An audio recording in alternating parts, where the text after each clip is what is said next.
và lại nó cứ sụp đó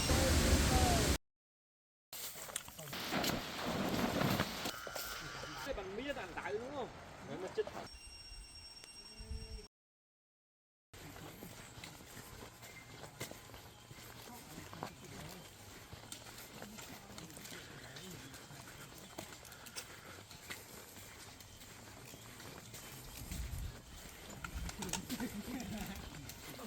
mày không anh thao đấy lục cho đỡ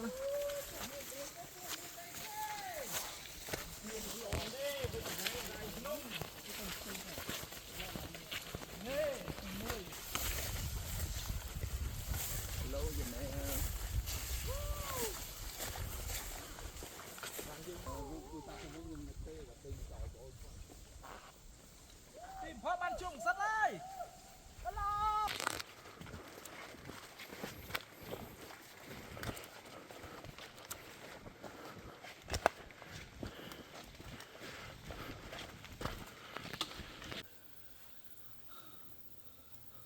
anh chết lăn tê tết chết ở lại nhưng con chết rồi ta chết rồi cái đá chiến ấy đi mà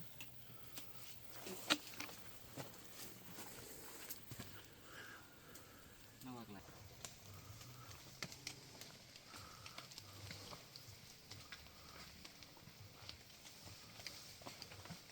này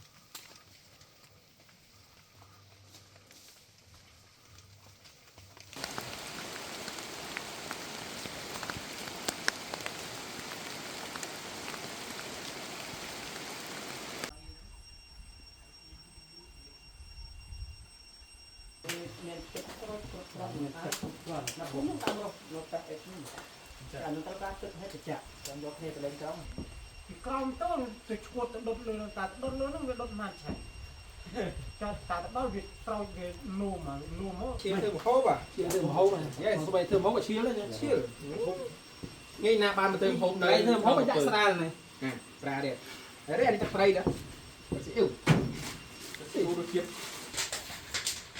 đáy nè mình được đài bắt không ăn nó con mấy này kia đó âm rồi con bồ chơi không con tôi đấy xì con à đảo xì đấy lại sẽ như mình ủa nó đạn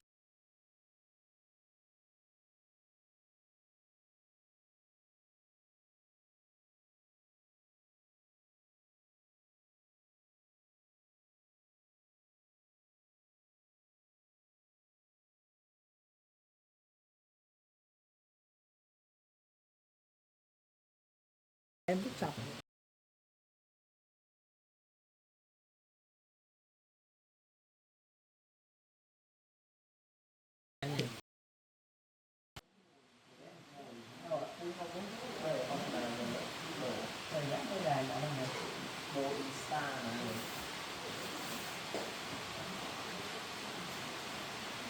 thôi mấy cái con có người đó mà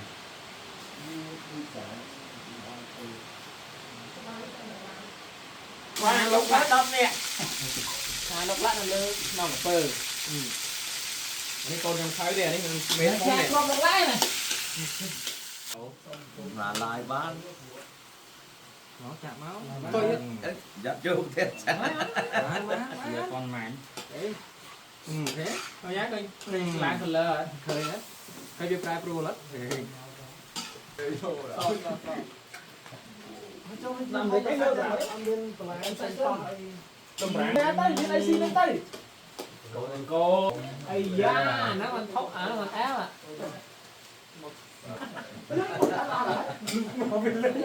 anh đánh giờ nó đấy chú đâu gọi xi hết rồi à đây chân rồi không đặt tặng lại ao vậy nha anh đặt lại tụi được mấy môn đấy này quay quay đi phía chính như phía châu Âu luôn đây con lưng cưng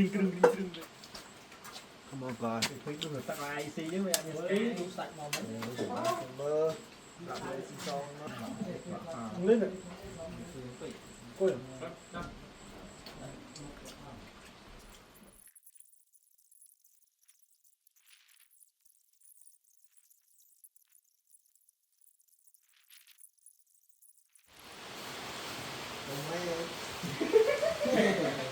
bắt tay với cái bờ bên ngon được không ạ phải chay đấy mà vậy nó phải đang cái nguyên tư có bảo cam lúc em mới vô gì hư con anh ngủ chiệt thấy không thắt xè trong thế ơi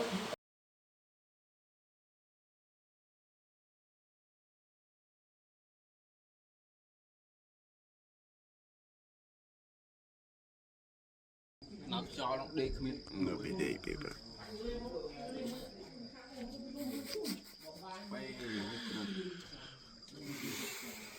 phải đấy đi chơi điệp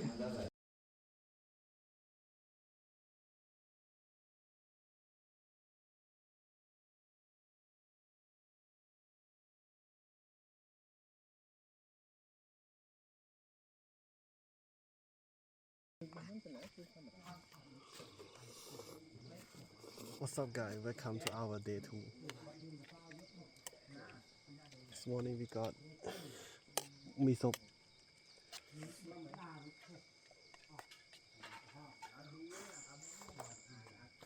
mẹ thì là tiêu những sự của bố chia sẻ cái đấy ở cái bố còn để hụt hay là thời cái này thời qua cái hộp là người thứ mi gọi mình hộp này mình linh cô là cái đấy cái đấy tí đi tới hội bị ắt thôi vậy vật đấy thì về tầm mua bột tha trong salon một chú ấy gì ăn miên bờ điện tí thứ ấy cả như này theo ngày ngày tiền mày còn ngày tiêm món để tha linh cô gầy mình cho tới những cái tham miên là nâng muối vô và đói chứ chụp được hay bộ ba này thông á miên mà đấy bán xe thật nó như mà nó cái tay cái tôi nghiệt cả bấy hay cái đó nếu vô mà đông vô mà đông ăn món oi bon thác rồi tao cái gì nữa mình là dục lọc cơ mà theo đi du chỉ mũi nâng cái sập kia bỏ ăn mơ sai này ngon sai chồng vô chồng này nhầm mì chia bác ngày TV tôi thay với con trăng tay rồi trăng TikTok thành nhật tay cái tay ác này thì dữ happy break happy tôi chặt đắt luôn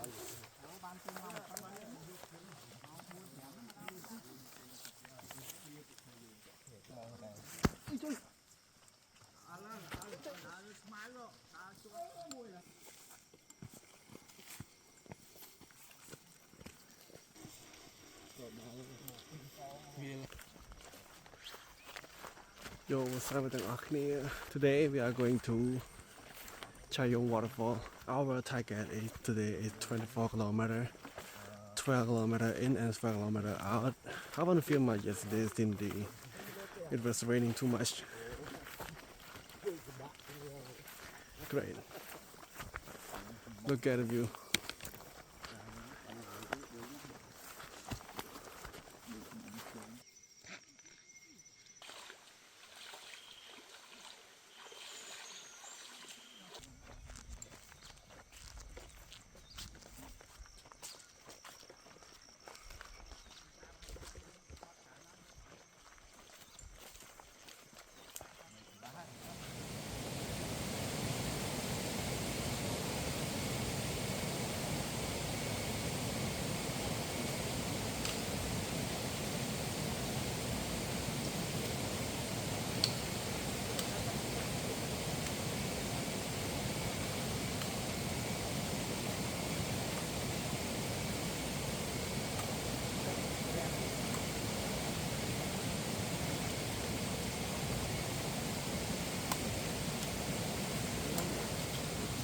trời ạ chân tiện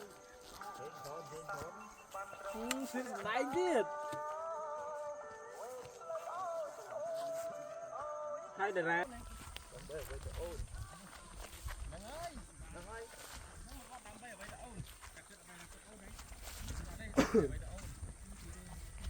welcome to my channel bay ngọt rồi. Rồi nó đá không bằng. Bóng như ta cái bóng, đã ta Sớt đi. Nên là Sớt. trong phân con đại Nha nó tức nó rồi. bánh tức là môn cho thầy dốc bánh mà con chứ.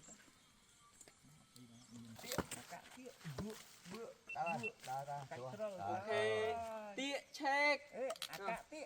check tay lùng bòn Là tích cho bát với đòn than đi đi rồi. Đòn than đi tía này. tía check nè bỏ sông nông mà chọc nó mới rồi sao tay nông nó ở đây mà ăn đã Đây là bó. Nó à nông đã nông. Anh ngó vào đó. ngồi bắt nó quay Này, tại sao nó bị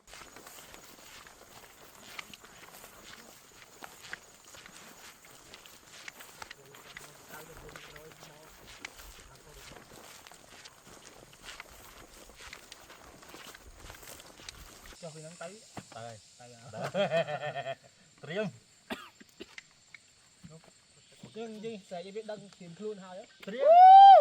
tía ơi nhà ơi Khổ mô. Cho khổ. cái prey Để cho ba hơn. ăn cái prey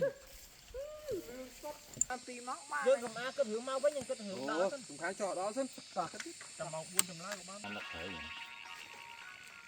không nữa là trăm phố Môi cơ lên. bao vẹ sạch cam này bạn đôi như concert bài picture này khổ rồi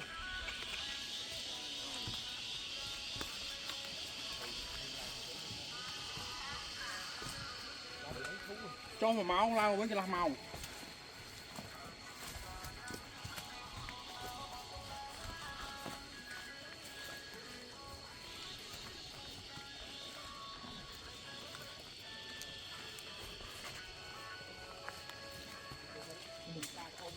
ngồi phun phong thế này mẹ này thôi mà tập làm đi đi Nó bị chết hết, cho trăng cái này.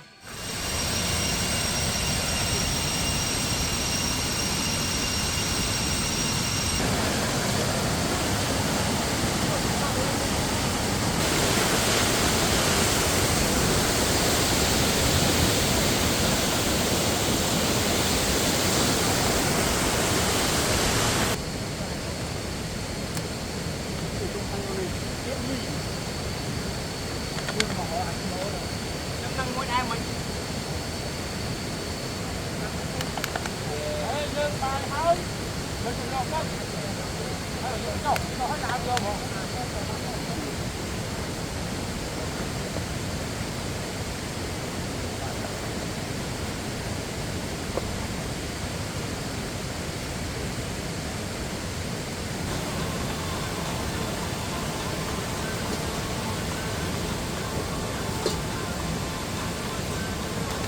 Miếng phơi đá xuống mà biết đá các bạn.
Ôi thì mà ông có thầm áp tích bán áp bao kia rồi.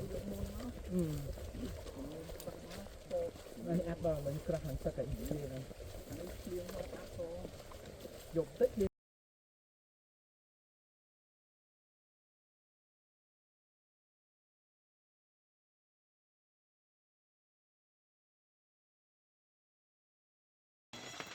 Lộc không lộc ý. Ôi chuột á, ôi chuột.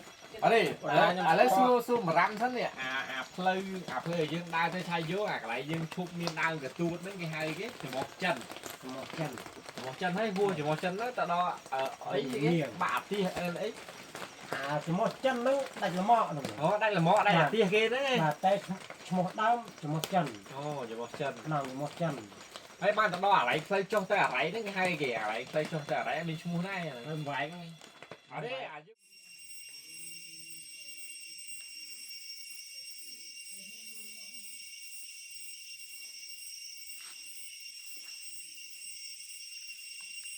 con rác từ nghĩa trước con sư không sư chọn cho vậy Lấy lên. Rồi. đây đóng chai là bữa hạt lư máy đi lư đi ở lửa đi Lấy cái ăn này. Háo trong ngón này.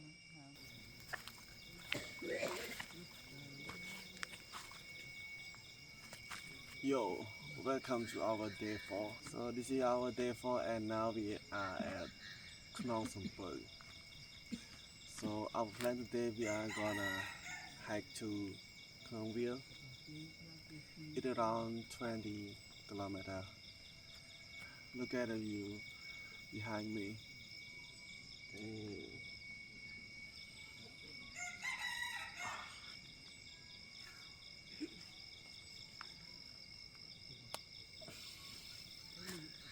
Oh, that's right.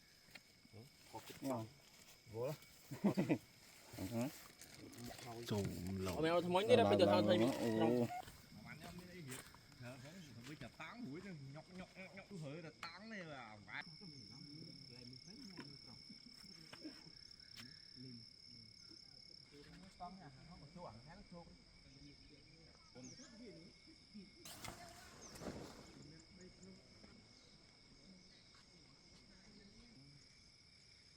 con lọt lan chương không.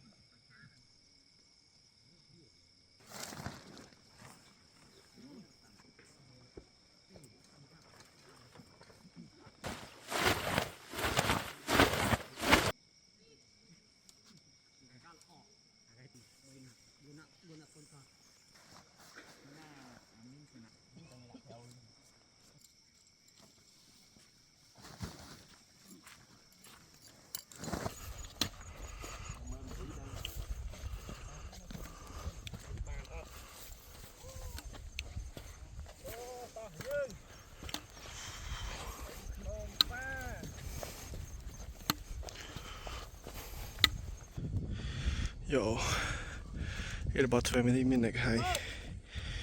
That is our campsite last night.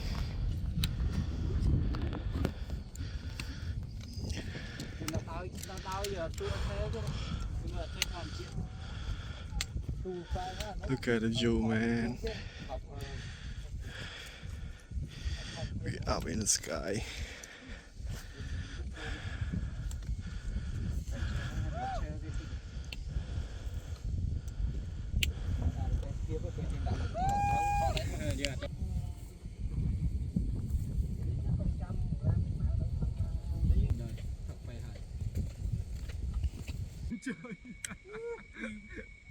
Đi nó nhung dậy hửa dục mấy nha. Bây giờ score đi. 100 cái xem. Ô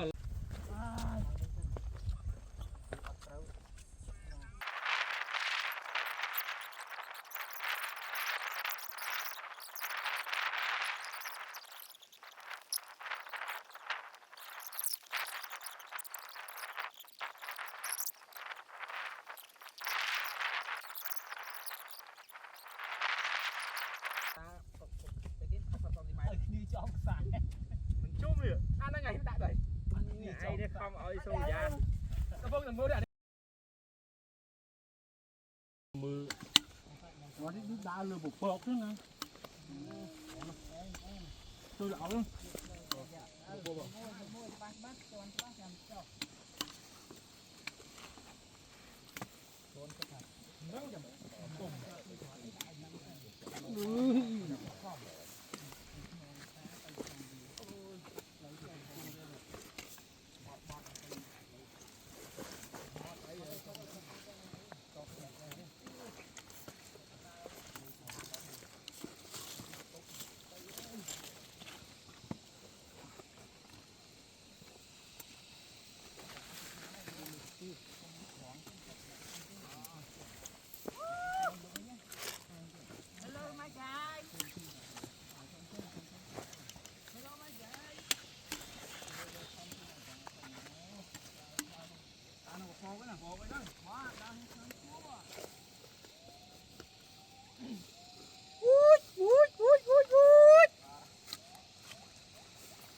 12 mét pro thôi xi rồi trời anh không thọt một ngày chắc bật bò vô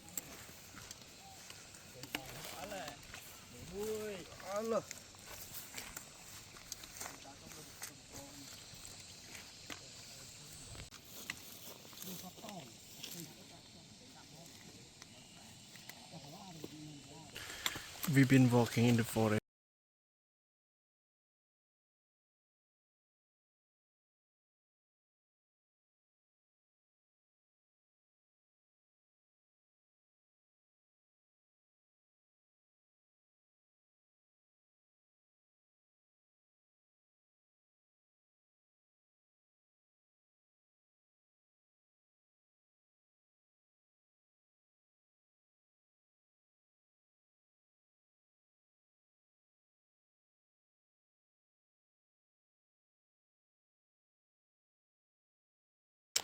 Now it's 5:30 p.m.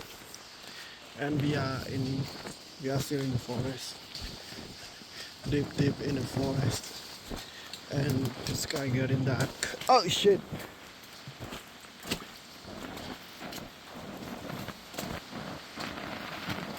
We need a flashlight to see we need a flashlight to see the way.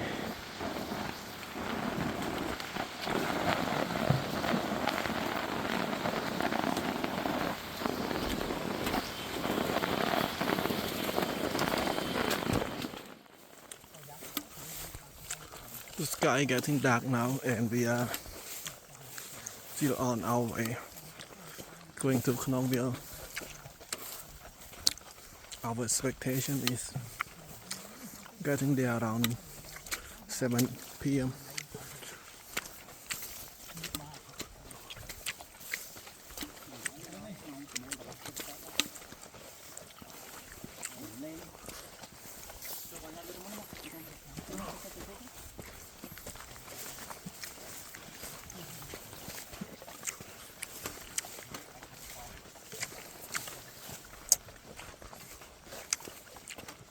Oh,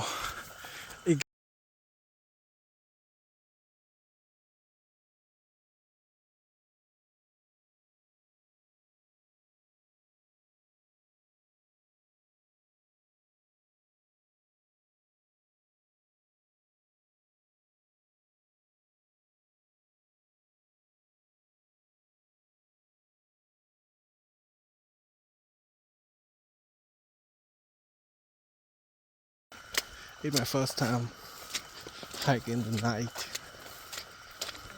See?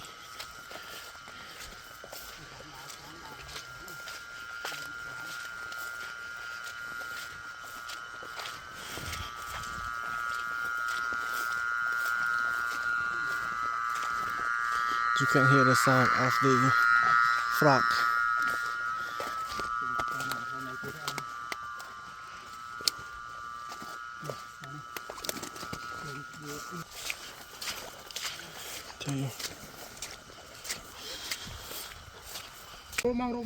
We reached our campsite now, and now it's around 7:30 p.m. นู่นหลอกเพลินคลาวลิน Now we are going to the river stream to get shower. มันมีกระลักง่ายอยู่มันจะมุ้งกระลักนั่นเลย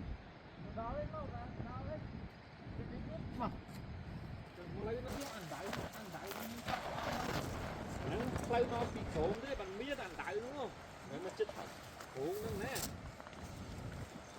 ก็ไม่ยังมันได้กัดอ่ะใครมาปีโขงกัดมันตีหนึ่งโอ้ไม่ปูไอจะให้ไปจำเลย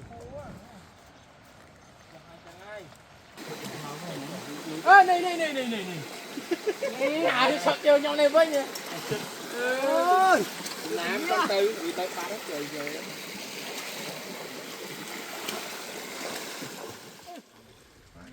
mày phun chăm có cha chăm mày phun mà cơm hố vậy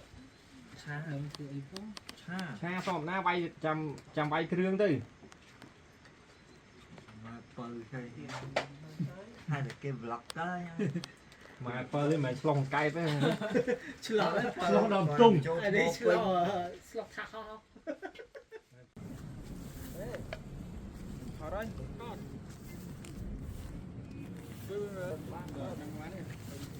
Yo, what's up guys? Welcome to our day 5. Today is the final day and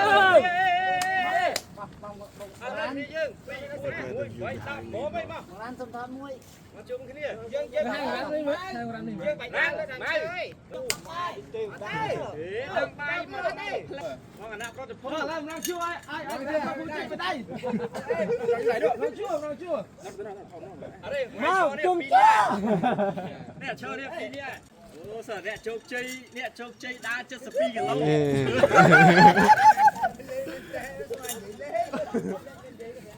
làm gì lên mà tèm đấy cái hot tà mà phay xa thôi cả lỗ cái viên mẹ đầy đá dương chưa mà thôi hai bên đi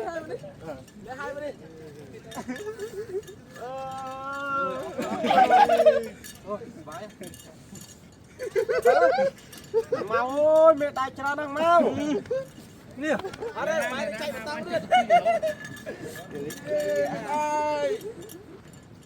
chắc tập pi kilo con nó ăn nó ăn pi kilo nhưng pẹt pi đó mà thở pẹt pi mày đây nhưng tập pi cái nó sao mà nó trên pi kilo rồi pẹt mà rồi sạn rồi ha nó biết anh tạ chân mới biết nó biết anh tạ chân biết là hàng máy mà biết anh tạ chân mày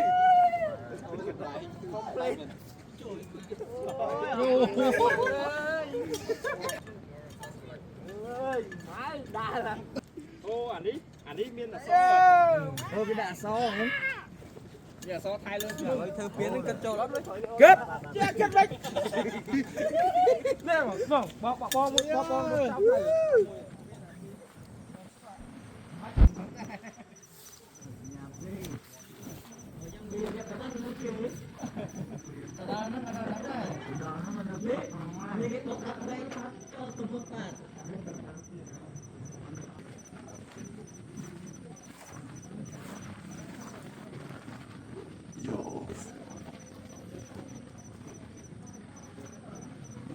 total for Friday is 72 kilometers.